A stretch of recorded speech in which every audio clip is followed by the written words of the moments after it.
ETF index mutual funds నేర్చుకుని stock మార్కెట్లో రాణించాలనుకుంటున్నారా? వెంటనే ఈ నెంబర్కి కాల్ చేయండి.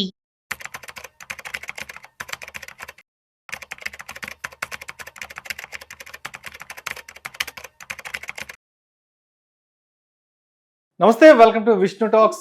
నేను విష్ణు. ప్రస్తుతంతో పాటు senior stock market analyst Sundararamareddy గారు ఉన్నారు. వారితో మాట్లాడదాం. సార్ నమస్తే. సార్ సుందరరామరెడ్డి గారు నమస్తే sir. Welcome to Vishnu talks. So Sundararamareddy గారు, ఇవాళ మార్కెట్ క్లోజింగ్ ఎక్కడో చూద్దాం. 21 జనవరి వెడ్నెస్డే మార్కెట్ క్లోజింగ్ చూద్దాం. సెన్సెక్స్ విషయానికి వస్తే 270 పాయింట్ల నష్టంతో 81,909 వద్ద క్లోజ్ అయింది. నిఫ్టీ విషయానికి వస్తే 75 పాయింట్ల నష్టంతో 25,157 వద్ద క్లోజ్ అయింది. బ్యాంక్ నిఫ్టీ విషయానికి వస్తే 603 పాయింట్ల నష్టంతో 58,800 వద్ద క్లోజ్ అయింది.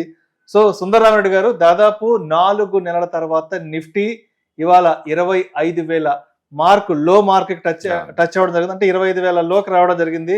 అండ్ అదేవిధంగా మార్నింగ్ అంటే మార్కెట్ ఓపెన్ అయిన తర్వాత కొద్ది గంటల తర్వాత ఇంట్రాడేలో సెన్సెక్స్ దాదాపు 1056 పాయింట్లు నష్టపోవడం జరిగింది. సో ఎందుకంటారు మార్కెట్లో ఇవాళ ఎంత పెద్ద ఎత్తున అతలాకుతలానికి గురయ్యాయి అంటారు అసలు? ఈ గ్రీన్ ల్యాండ్స్ ఇష్యూ వచ్చిన తర్వాత వరల్డ్ వైడ్ గా మార్కెట్స్ మొత్తం కూడా ప్యానిక్ గురవుతున్నాయండి. అండ్ అమెరికాలో 2 days తర్వాత నిన్న రాత్రి మార్కెట్ ఓపెన్ అయింది. అంటే స్ట్రైట్ అవే ఇండెక్స్ మొత్తం -2కి వెళ్ళిపోయినాయి అక్కడ. అండ్ వరల్డ్ వైడ్ గా ఆల్రెడీ 2 days నుంచి డ్రాప్ అవుతూనే ఉన్నాయి. అండ్ ఆ ఎఫెక్ట్ తోటి నిన్నైతే వరల్డ్ మార్కెట్స్ మొత్తం కూడా -1 నుంచి 2 మధ్య ఉన్నాయి. ఈ రోజు కొంచెం స్టేబుల్ అయింది వరల్డ్ మార్కెట్, బట్ మన మార్కెటే ఎక్కువ స్ట్రెస్ గురైంది ఈ రోజు. అండ్ ఈ రోజు 200 మూవింగ్ యావరేజ్ సపోర్ట్ ఇచ్చిందండి.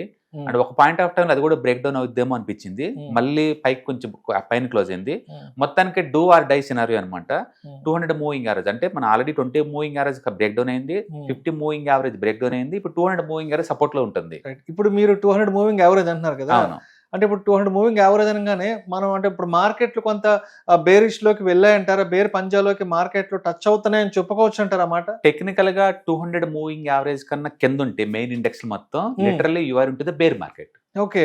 అందుకని ఇప్పుడు నిఫ్టీ కనుక ఈ రోజు లోని సపోర్ట్ గా తీసుకొని మళ్ళీ పైకి వెళ్తే తప్ప రేపు మళ్ళీ కిందకి ఓపెన్ అయింది అనుకోండి, డెఫినెట్ గా we are into the officially bear markets. Okay, officially we are into the bear markets.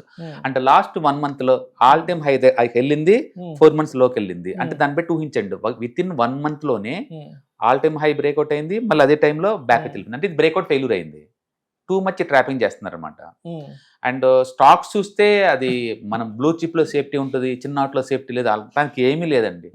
మొన్న గవర్నమెంట్ వాళ్ళు సిగరెట్ల మీద ట్యాక్స్లు పెంచారని చెప్పేసి ఐటీసీని 20% పడగొట్టారు కంటిన్యూస్ గా 1 week లో. రిలయన్స్ రిజల్ట్ బాగాలేదని చెప్పేసి కంటిన్యూస్ గా 6% పడగొట్టేశారు. And last night ICICI bank ADR అమెరికాలో 5% డ్రాప్ అని చెప్పేసి ఈ రోజు 3% డౌన్ చేశారు. అసలు వాటి మార్కెట్ క్యాపిటలైజేషన్ వాల్యూ ఎంత? వాటి వాల్యూ ఎంత? అండ్ విప్రో అయితే 10% పడగొట్టారు, అమెరికాలో ఏడీఆర్ డౌన్ అయింది ఆ రోజు. అంటే మనం సేఫ్టీ అనేది ఏం లేదండి ఈక్విటీ మార్కెట్ లో. స్మాల్ అయినా, మిడ్ అయినా, లార్జ్ అయినా మోర్ వాలటిలిటీ అసెట్ క్లాస్ అంతే అది. అంటే ఎవ్రీ ఇయర్ 50% డౌన్ అవుతుంది సంగతి తెలుసు కానీ, బట్ ప్రాక్టికల్ గా దగ్గర ఉన్నప్పుడు ఏంటంటే సెగ ఎక్కువ తగులుతుంది. మొత్తానికి one of the worst market లో ఉన్నామండి. అండ్ ఎప్పటికప్పటికే లేదు, మార్కెట్ పెరుగుతుంది 26,000 చుట్టూ రొటేట్ అవుతుంది సరిగ్గా మనం పెరుగుతున్న ఆశతో ఉన్నాం. బట్ అన్ఫార్చునేట్లీ ఇప్పటికే ఆల్మోస్ట్ 2 years అవుతుంది literally. Micro cap index, small cap index literally 2 years నుంచి 0 రిటర్న్స్. అండ్ ఈ పెయిన్ ఈ ట్రంప్ ఉన్నంత కాలం ఈక్విటీ మార్కెట్ నుంచి ఏమీ ఎక్స్పెక్ట్ చేయకూడదేమో బహుశా. ఎందుకంటే ఆ గోల్డ్ సిల్వర్ మూవ్ చూస్తే లేదు, సూర్యుడి కన్నా ముందే +5 లో 3 లో ఓపెన్ అవుతున్నాయి. ఎవరైనా అడిగితే లేదు, వాటిని ఏం రికమెండ్ చేస్తావు? ఆల్రెడీ సిల్వర్ లాస్ట్ 1 year లో 200% పెరిగింది, అంటే గోల్డ్ 75% పెరిగింది. ఈ రేట్ల తర్వాత సేఫ్టీ ఎక్కడ ఉంది అక్కడ? అలాగని చెప్పేసి రోజుకు 5% పెరుగుతున్నాయి. ఈ రోజు కూడా లైవ్ మార్కెట్ లో గోల్డ్ +5 లో ఉంది, అండ్ సిల్వర్ +3.5% లో ఉంది. అంటే ఎవ్రీడే 2 3 అనమాట దాన్ని. అది అంటే స్పెక్యులేషన్ సిగ్గుపడేలాగా, బిట్ కాయిన్ మోగబోయేలాగా మూవ్ అవుతున్నాయి. అంటే ఓ పక్క గోల్డ్ సిల్వర్ అలా మూవ్ అవుతున్నాయి అంటే మీనింగ్ ఏంటంటే ఈక్విటీ చాలా స్ట్రెస్ గురవుతున్నట్టు లెక్క. బట్ ప్రాక్టికల్ గా చెప్పాలంటే సిస్టమ్ ముందు కూర్చున్న అందరూ చాలా పెయిన్ గురవుతున్నారండి. అంటే ఈ టైంలో మీకు సేఫ్టీ కావాలా, ప్యానిక్ గురవకుండా ఉండాలి అనుకుంటే లేదు, మల్టీ అసెట్ అలొకేషన్ బెటర్. ఈ సెగ నాకొద్దు, ఇంత టార్చర్ భరించలేను అనుకున్న వాళ్ళందరూ మల్టీ అసెట్ అలొకేషన్ ఫండ్స్కి వెళ్ళండి. అక్కడికి వెళ్తే ఏమవుద్దంటే గోల్డ్ సిల్వర్ లాంటి హాట్ ఉంటుంది, అసెట్ ఉంటుంది, అండ్ ఈక్విటీ లాగా వరస్ట్ అసెట్ 2 ఉంటాయి అక్కడ. కాబట్టి బ్యాలెన్స్ వెళ్ళిపోద్ది. ఇయర్లీ ఎక్స్పెక్టేషన్ మనం 15 నుంచి 18 అలా పెట్టుకోవచ్చు. Right right right. సో అయితే అంటే ఇవాళ మార్కెట్ ఫాల్లో అంటే మేజర్గా పార్టిసిపేట్ చేస్తున్న విషయం ఏంటంటే రూపీ ఎట్ రికార్డ్ లో అంటూ కూడా అవును. మనకి వాళ్ళు మేజర్ గా వినిపించింది. Yeah. ఏంటి అసలు ఈ రూపీ పరిస్థితి ఏంటి? 91.4 దగ్గర నడుస్తుందండి. బా. ఈ రోజు 0.4 రన్ అయింది, బట్ ఆల్ టైమ్ లో అది ఉమ్, ఆల్ టైమ్ లో నడుస్తుంది rupee. Um. And even FIs selling కూడా కంటిన్యూ చేస్తున్నారు. ప్రతిరోజు 3,000 కోట్ల రూపాయలు సెల్ ఆఫ్ చేసుకుని వెళ్ళిపోతున్నారు. బహుశా వాళ్ళు సెలబ్ చేస్తే మొత్తం గోల్డ్ సిల్వర్ కొంటున్నారేమో, అంతే, అందుకని అంతే. మూడు వస్తుందేమో. Hmm. అఫ్కోర్స్ వరల్డ్ వైడ్ గా అది మూవ్ అవుతుంది అనుకోండి. ఉమ్, అండ్ ఈ గ్రీన్ ల్యాండ్స్ తోటి ఏంటంటే ఈ ట్రంప్ బిహేవియర్ పీక్ లెవెల్లో ఉంది. ఉమ్, అంటే ఒక డిస్గాస్టింగ్ అంటాం కదా ఉమ్, ఆ పదం, లేకపోతే ఒక స్ట్రేంజ్ బిహేవియర్ అంటాం కదా. ఉమ్, ఒక వరల్డ్ క్లాస్ లీడర్స్కి ఏంటంటే కొంచెం సాఫ్ట్గా ఉంటారు, కొంచెం మోడర్న్గా ఉంటారు, కొంచెం లిబరల్గా థింక్ చేస్తారు. ఉమ్. చాక్లెట్ కావాలన్నంత ఈజీగా లేదు, పక్క కంట్రీలు నాకు కావాలని ఎవరు అనరు. అంటే కొంత విధ్వంసకరంగా అరాచకంగా వ్యవహరిస్తున్నాడు.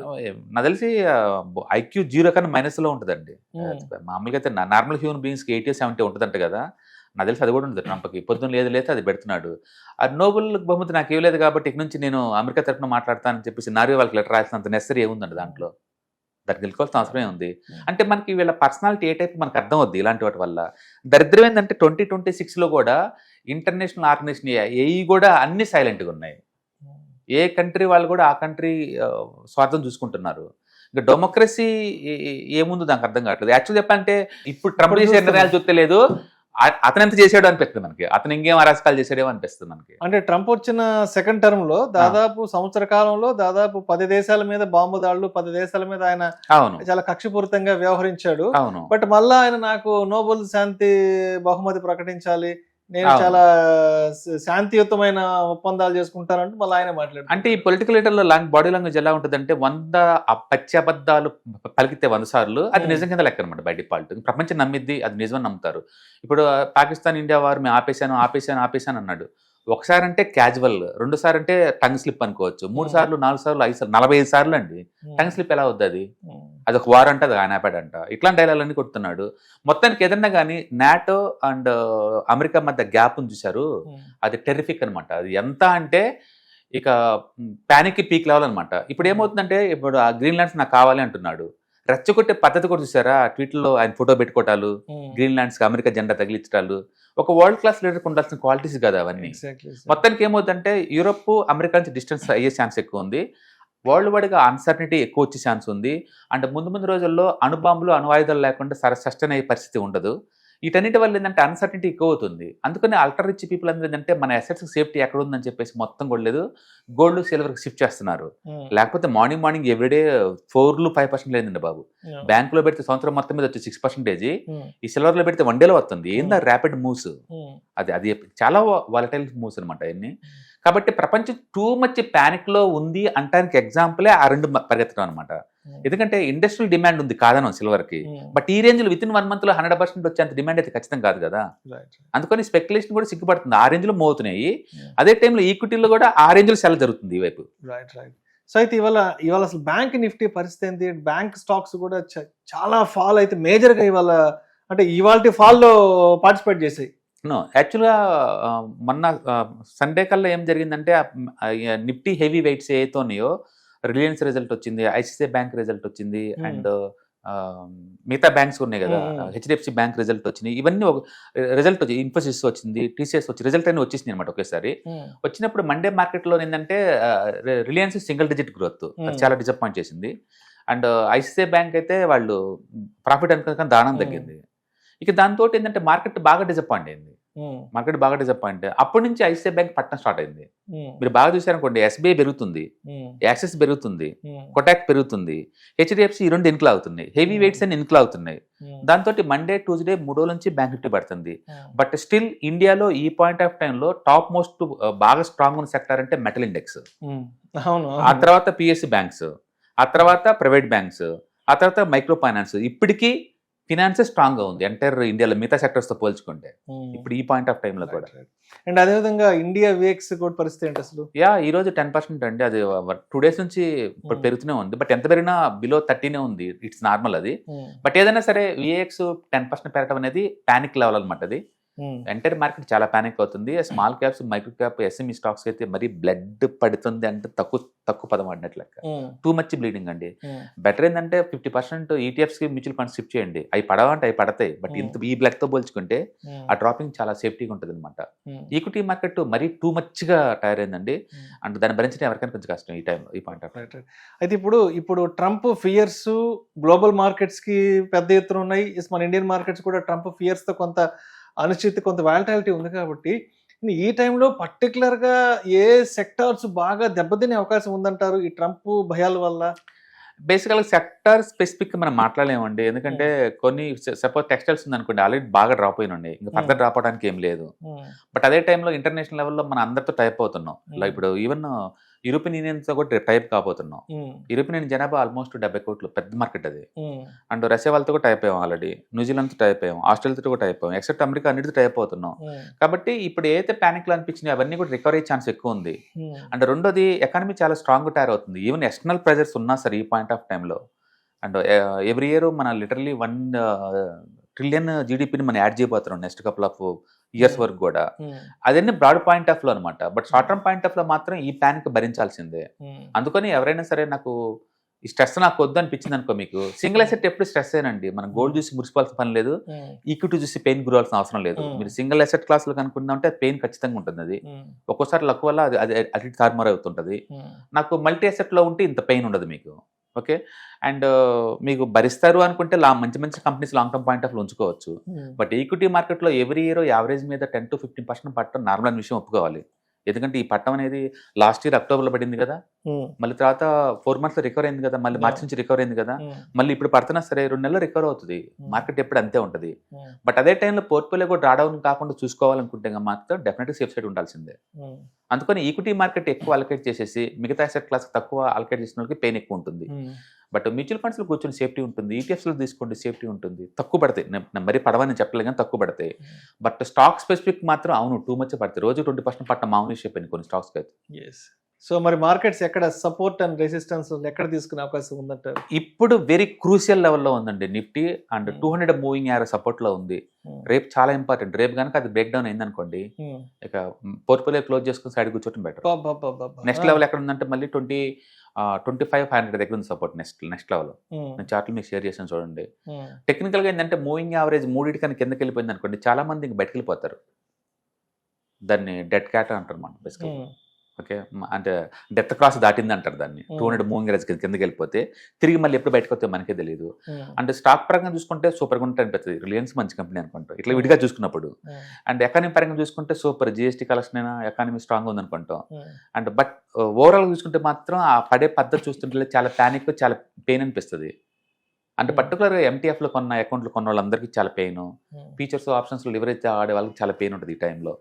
అండ్ ఎవరి పోర్ట్ఫోలియోని వాళ్ళు సేఫ్టీగా చూసుకోవడం చాలా ఇంపార్టెంట్. అందుకని లిటిల్ బిట్ కన్జర్వేటివ్ ఉంటే చాలా ఇంపార్టెంట్. అంటే రిస్క్ని డైవర్సిఫై చేయమంటాను ఈ టైంలో. రైట్. సో అయితే లాస్ట్ 3 days నుంచి మార్కెట్లో కంప్లీట్ కొంత బ్లడ్ బాత్లో జర్నీ అవుతుంది కాబట్టి, సో అంటే రేపటికి 22nd January థర్స్డేకి మార్కెట్స్ ఎలా ఉండే అవకాశం ఉందంటారు? నో, ఏదన్నా కానీ ఈరోజు లోయెస్ట్ చాలా ఇంపార్టెంట్. అది కనుక క్రాక్ అయిందంటే మాత్రం ఇంకొక 500 మూవ్ డౌన్ సైడ్ ఎక్స్పెక్ట్ చేయండి. అందుకని మనం పడింది కాబట్టి ఇంక పాజిటివ్గా అవుద్దేమో అనుకునే బదులు చార్ట్ పరంగా చాలా వీక్గా ఉన్నాయి. అన్ని సెక్టర్స్ కూడా చాలా చాలా వీక్గా ఉన్నాయి. రికవరీ అయినా సరే మార్కెట్ లేదు, కపుల్ ఆఫ్ డేస్ రెస్ట్ తీసుకునే ఛాన్స్ ఎక్కువ ఉంది. కాబట్టి రేపు ఇంపార్టెంట్. రేపు కనుక బ్రేక్ డౌన్ ఏంటంటే ఇంకొక 500 పాయింట్ల కిందకి ఎక్స్పెక్ట్ చేయండి, ఇంకా 500 పాయింట్లు. రేపు కనుక సస్టైన్ కనుక అయిందనుకోండి మళ్ళీ మార్కెట్ లిటిల్ బిట్ రికవరీ అయ్యే ఛాన్స్ ఎక్కువ ఉంది. ఏదైనా కానీ ఈ 1 week లో జరిగిన డామేజ్ రికవరీ కావడానికి టేక్ మంత్స్ టైం. మళ్ళీ మార్కెట్ ఆల్ టైమ్ హైకి వెళ్ళాలంటే it may take 2-3 months time. అంటే బడ్జెట్ కనుక ఏమాత్రం డిసప్పాయింట్ చేసినా అంటే ఫర్గెట్ అబౌట్ 2026 ఇంకా ఆపలేం మార్కెట్ ఫాల్ని కదా. అవును, ఎందుకంటే ప్రస్తుతానికి ఉన్న హోప్ ఏంటంటే February 1st బడ్జెట్ అలొకేషన్ మీద ప్రస్తుతానికి మార్కెట్ హోప్ పెట్టుకోండి. బట్ ఆ రోజు ఏదైనా అటు ఇటుగా అయిందంటే నా తెలిసి ఇంకా 2026 వదిలేసుకోవచ్చు ఈక్విటీ మార్కెట్. రైట్, యా, ఎందుకంటే ఆల్రెడీ మార్కెట్ పానిక్ లో ఉంది. ఏం మాత్రం హోప్స్ లేవు అనుకోండి, ఇంకా కొట్టేసుకొని వెళ్ళిపోతారు. ఏదైనా సరే సిల్వర్ గోల్డ్ ఆ ర్యాపిడ్ మూవ్స్ ఉన్నంత కాలం అందరూ ఆ వైపుకి వెళ్ళిపోతుంటారు ఈ పెయిన్ తట్టుకోలేక. అందుకని అవి ఆగినప్పుడు మన స్టేబిలిటీ ఎక్స్పెక్ట్ చేయొచ్చు, లేదా మార్కెట్ 1 వీక్ పడకుండా ఆగినా సరే మనం ఎక్స్పెక్ట్ చేయొచ్చు.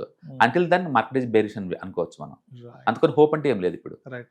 సో అయితే కన్క్లూజన్ గా మరి మన ఆడియన్స్ ని ఈ టైంలో మీరు ఎలా ఎడ్యుకేట్ చేద్దాం అనుకుంటున్నారు? అంటే మార్కెట్ ఎంత ఫాల్ ఉంది, అంటే ఆడియన్స్ కూడా చాలా మంది కొంత గందరగోళం ఉన్నారు కాబట్టి కన్క్లూజన్ గా ఏం చెప్తారు ఇటువంటి panic situation investors? Equity exposure తగ్గించుకోమంటాను. మీరు మార్కెట్ లో పరిగెత్తుకుంటూ పోయి డిప్లాయ్ చేయడానికి ఏం లేదు, ఇమీడియట్లీ రికవర్ అవడానికి అంత గుడ్ న్యూస్ కూడా ఏం లేదు. అలాగని చెప్పేసి ఎకానమీ బ్యాడ్ షేప్ లో అయితే లేదు, కాబట్టి కన్జర్వేటివ్ గా ఉండమంటాను. రెండోది మల్టీ అసెట్ మీద అలొకేషన్ పెంచుకోమంటాను, మిగతా అసెట్స్ కూడా. ఒకే అసెట్ క్లాస్ లో ఉంటే ఆ పెయిన్ ఏంటి ఆల్రెడీ అర్థమై ఉంటుంది కదా. లెవరేజ్ పొజిషన్స్ ఉంటే కట్ చేసుకోవటం, కన్జర్వేటివ్ ఉంటే చాలా ఇంపార్టెంట్. అందుకని మళ్ళీ market all time high rich అయ్యేంత వరకు కూడా బీ కన్జర్వేటివ్ అని చెప్తాను. అంటే ఎస్ఐపీలో మ్యూచువల్ ఫండ్స్ వీటి కంటిన్యూ చేసే వాళ్ళు ఎంత చక్కగా కంటిన్యూ చేసుకోవచ్చు, ఎందుకంటే డిస్కౌంట్ సేల్ నడుస్తుంది కదా, పడ్డప్పుడు ఎక్కువ గ్యాదర్ చేసుకోవచ్చు కదా, వాళ్ళకి వచ్చిన ఇబ్బంది ఏం లేదు. ఎందుకంటే mutual fund still 31,000 crores per month వస్తున్నాయి మార్కెట్లోకి. అవన్నీ కూడా కంటిన్యూ చేసుకోండి, ఎందుకంటే మళ్ళీ మార్కెట్ ఆల్ టైమ్ బ్రేక్అవుట్ అయింది అనుకోండి, అప్పటికి ఎక్కువ యూనిట్లు గ్యాదర్ అవుతాయి కదా. అందుకని మార్కెట్ మంచిదే అన్నట్టు వాళ్ళకి మంచిదే.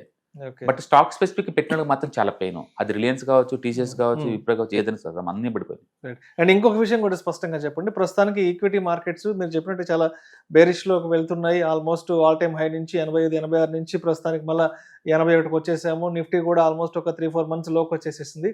అంటే ఇప్పుడు కొత్తగా మార్కెట్లోకి ఎంట్రీ అవుదాం, కొత్తగా మార్కెట్లోకి ఆపర్చునిటీ తీసుకుందాం అనుకున్న వాళ్ళకి ఏం చెప్తారు? This is the best time, ఎందుకంటే డిస్కౌంట్ సేల్ నడుస్తుంది కదా. డిస్కౌంట్ సేల్ నడుస్తుంది, this is the best time. ఎందుకంటే మార్కెట్ లో పట్టణం లేకపోతే కామన్ థింగ్ అండి. మనం ఇప్పుడే కాదు, ఈవెన్ 2 years బ్యాక్ కూడా చెప్పిన ఇప్పుడు పడింది మార్కెట్, హిస్టరీలో పడింది, రేపు కూడా పడింది అని చెప్పాము. ఎవ్రీ ఇయర్ పడుతుంది బై డిఫాల్ట్. అందుకని 2027 లో కూడా మార్కెట్ పడింది ఖచ్చితంగా 15%, అందులో డౌట్ లేదు. మళ్ళీ ఇలాంటి వీడియోలు చేసుకుంటూ కూర్చుంటాం.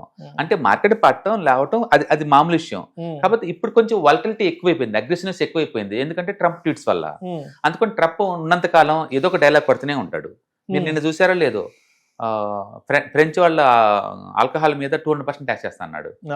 అంటే నిద్రపోయి లేవగానే రాత్రి ఏ కాలం వస్తే మార్నింగ్ అది వాగుతున్నాడు. అంతే తప్ప అది ఒక ప్రజాస్వామ్యం, ఒక పార్లమెంట్, ఒక అప్రూవల్స్ ఇవేం లేవు, నోటికి ఏదొస్తే అంతే అనమాట. ఇంకొక 3 ఏళ్ళు ఈ అరాచకాలను మనం చూస్తూ మీరు హిట్లర్ డిక్టేటర్షిప్ ప్రాక్టికల్ గా చూడలేదు అనుకున్న వాళ్ళకి ఒక ఛాన్స్ అనమాట. ఇప్పుడు చూడొచ్చు, అతను ఎలా చేసి ఉండొచ్చు అని ఊహించుకోవడానికి ప్రాక్టికల్ ఎగ్జాంపుల్ అనుకోవచ్చు. అతను చూసే పరిపాలన ఎలా పరిపాలించాడు అంటానికి ఒక ఎగ్జాంపుల్. అంటే అప్పట్లో భౌతికంగా దాడులు, అణ్వాయుధాల దాడులు చేశారు. బట్ ఇప్పుడు ఏంటంటే సోషల్ మీడియా వాణిజ్య పరంగా సోషల్ మీడియా వేదికగా జరుగుతున్న దాడులు, మాట్లాడితే టారిఫ్ అంతే. ఏమన్నా అవతల దేశాలు మాట్లాడితే టారిఫ్. రేపటి నుంచి ఎల్లుండి నుంచి దీనికి అసలు ప్రొసీజర్ అంటే ఏం లేదు ఇంకా అంత లేదు. అంత ప్రొసీజర్ అంటే ఏం లేదు. చాలా ఫన్నీగాను వరల్డ్ రెస్పాన్స్ చూస్తే కూడా చాలా ఫన్నీగా అనిపిస్తుంది. అంటే గుర్తుపెట్టుకోండి, వరల్డ్ మొత్తం మీద బిగ్గెస్ట్ ట్యాక్సెస్ ఇప్పటికి ఇండియా మీద ఉంది 50%. మనం సైలెంట్ గా బేర్ చేస్తాం లాస్ట్ 6 months నుంచి సైలెంట్ గా బేర్ చేస్తాను. అండ్ మన జ్యువెలరీ సెక్టర్ ఎఫెక్ట్ అవుతుంది, అండ్ కోల్డ్ స్టోరేజ్ సంబంధించిన స్టాక్స్ అన్ని ఎఫెక్ట్ అవుతున్నాయి. అండ్ నెక్స్ట్ వచ్చే టెక్స్టైల్స్ ఎఫెక్ట్ అవుతున్నాయి, డైమండ్ జ్యువెలరీ సెక్టర్ ఎఫెక్ట్ అవుతుంది. అంటే అన్ని అయినా సరే ఆ పెయిన్ భరిస్తున్నాం, మనం ఉంటూనే ఉన్నాం. ఆ పెయిన్ భరించడం మంచిది అయిపోయింది. లేకపోతే యూరోప్ వాళ్ళందరూ దగ్గర పోయి అతను పొడి ఏం చేశారని మళ్ళీ ట్యాక్స్ వేస్తున్నాడు కదా. అంటే ఎలా ఉందంటే అగ్గిపేట నుంచి ఏరోప్లేన్ వరకు ప్రతి రంగం ఎఫెక్ట్ అవుతుంది. అండ్ నెక్స్ట్ మంత్ కల్లా ఈ గ్రీన్లాండ్స్ ఇష్యూస్ కనుక రిజాల్వ్ కాకపోతే యూరోప్ మీదలో ఉన్న 10 కంట్రీస్ మీద మళ్ళీ 10% ట్యాక్స్. అంటే జూలై కల్లా రిజాల్వ్ కాకపోతే 25% ట్యాక్స్. మరి ఆ ఇష్యూకి వాళ్ళకి సంబంధం ఏంటో మరి ఎవరికి అర్థం కాదు అది. గ్రీన్లాండ్స్ అంటే నాకు ఏమైనా కావాలంటే రేపొద్దున వచ్చేసి నాకు చార్మినార్ కావాలంటే కూడా మనం కామ్గా ఉండాలేమో. ఈ లాజిక్ ఆ లాజిక్ సంబంధం అలా అందు మనం అనుకుంటున్నాం అంతే. లాజిక్ ఏముంది? రేపు వచ్చి నాకు ఇండియాలో పలానా కర్ణాటక కావాలి, పలానా ఆంధ్ర, పలానా తెలంగాణ కావాలంటే అంత లూజ్ గా బిహేవ్ చేస్తాడు. ఎంటుంది అది అంత లూజ్ గా బిహేవ్ చేస్తున్నాడు. అంటే ఈవెన్ పర్సనల్ మెసేజెస్ కూడా పబ్లిక్ డిస్ప్లే చేస్తున్నాడు. అంటే ఏ టైప్ పొలిటీషియన్ విల్ డిసైడ్, మీరు అర్థమవుతుంది అసలు. అంటే ఎథిక్స్ లేవు, లూజ్ టాక్స్. అండ్ ఇప్పటిదాకా మనం అమెరికన్ పబ్లిక్ ఓట్లేసి గెలిపించిన వాళ్ళందరూ లేదు, కొంచెం బుర్ర ఉంటుందేమో అనుకున్నాం. ఇండియా వాళ్ళు వేరే బెటర్ వాళ్ళతో పోల్చుకుంటే. రైట్, చూద్దాం ఇంకా ఎంతవరకు ఈ మార్కెట్ లో ఫాల్ ఉంటాయి ఏంటో, తర్వాత ట్రంప్ డెసిషన్స్ ఫర్దర్ గా ఎలా ఉంటాయి ఏంటో, అవి మార్కెట్ ని ఎంతవరకు ఇంపాక్ట్ చేస్తాయి అన్నది కూడా ఫర్దర్ వీడియోస్ మాట్లాడుకుందాం sir. Thank you so much Sundara Rao గారు.